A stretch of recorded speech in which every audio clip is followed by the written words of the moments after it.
ఐఏఎస్లు అయిపోయారు కదా ఇవాళ, అది వేరే అంశం పక్కన పెడితే. ఖచ్చితంగా ఇది ప్రభుత్వం నిన్న ఎవరికి రిక్వెస్ట్ చేశారు? సీఎంకి రిక్వెస్ట్ చేయలే. మీరు అనేది కరెక్ట్. ఎలక్షన్ కోడ్ వచ్చిన తర్వాత సీఎం కి మినిస్టర్ కి ఎవరు అడగరు, అధికారులు కదా కొనసాగేది. మరి అధికారులే ఎందుకు చేయలేదు? వాళ్ళ అధికారులే మనం అడుగుదాం. వాళ్ళు పక్షపాతం ఉందా లేదా అనేది కాదు, అడగాల్సింది అధికారులే అడిగారు. వాళ్ళు ఎందుకు ఆలోచించండి అంటే ప్రభుత్వ పెద్దలు ఒత్తిడి ఉందనేసే కదా అక్కడ. కాదండి, already orders has been issued అండి.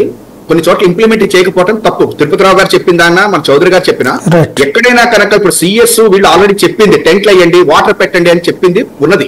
కాకపోతే అది చేయకపోతే ఆ యొక్క అధికారులదే తప్ప ఇప్పుడు ప్రభుత్వం అంటే జగన్మోహన్ రెడ్డి గారి ఇన్స్ట్రక్షన్స్ ఇచ్చేటువంటి చీఫ్ సెక్రటరీ అంటున్నారు ఆయన కూడా.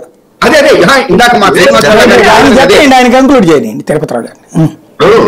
కాబట్టి ఇంకొక విషయం, నేను ఇప్పుడు ప్రభుత్వము ఒకవేళ అంటే ప్రభుత్వము ఇప్పుడు మనం ఒకసారి ఇవాళ ఏదో ఆపద్ధర్మ ప్రభుత్వం ఉందని అనుకోవడానికి కూడా కాదు. కొన్ని విషయాల్లో ప్రభుత్వం ఉంటది. ఏం మన వివేకానంద రెడ్డి హత్య కేసు అప్పుడు మన తెలుగుదేశాన్ని కూడా ఆ విధంగానే నిలదీశాం కదా. మరి ఆవేళ ఏం చేశారు మీరు?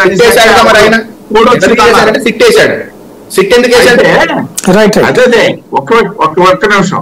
కాబట్టి ఇవాళ ప్రభుత్వం కూడా నిజంగా నేను అదే చెప్పాను, వాళ్ళ మానస పుత్రిక అయ్యేటప్పుడు ప్రతిపక్షాలకి అవకాశం ఇవ్వకూడదు కదా, వాళ్ళే దాన్ని కాల్కులేట్ చేయాలా.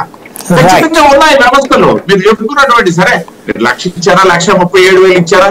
ఇంకోటి ఏంటనేసి అంటే ఇది ఒక 3 నెలలకి ప్రత్యామ్నాయ ఏర్పాట్లు చేసేటప్పుడు పెద్ద మునిగిపోయింది ఏముంది, ఒకే రోజు ఇచ్చే వాళ్ళని లేదు, 4 రోజులు ఇస్తారు. గతంలో కూడా వాలంటీర్లు కూడా పాపం ఎక్కడో ఉంటే అందరినీ మనం తప్పడానికి లేదు అన్నారు.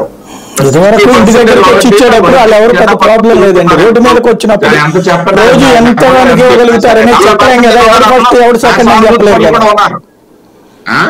ఇప్పుడు ఇంటి దగ్గరికి వెళ్ళి ఇచ్చినప్పుడు 4 రోజుల లోపు ఎప్పుడు ఇచ్చినా నష్టం ఉండదు. బట్ అక్కడికి వెళ్ళేటప్పటికి 4 రోజుల పాటు రోజు నుంచోవాలి. ఎందుకంటే రోజుకి అందరికీ ఇక్కడ నిల్చోవాల్సిన పని లేదు.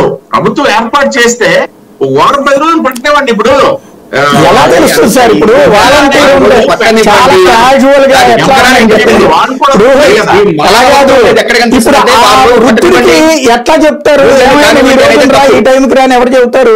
ఎవరికి వాలంటీర్ ఉంటే చెప్పేవాడు. ఇప్పుడు అది లేదు కదా. ఇప్పుడు అతను ఇక్కడికి వచ్చి తెలుసుకోవాలి, ఇవాళ నాకు రాదు రేపు వస్తుందని. మళ్ళీ అప్పుడు రావడమే కదా. ఎట్లా పరిష్కారం ఉంటుంది దానికి? అందులో 30వ తారీఖు చెప్పింది ఎన్నికల సంఘం. ఇంకోటి ఆల్టర్నేటివ్ 66 లక్షల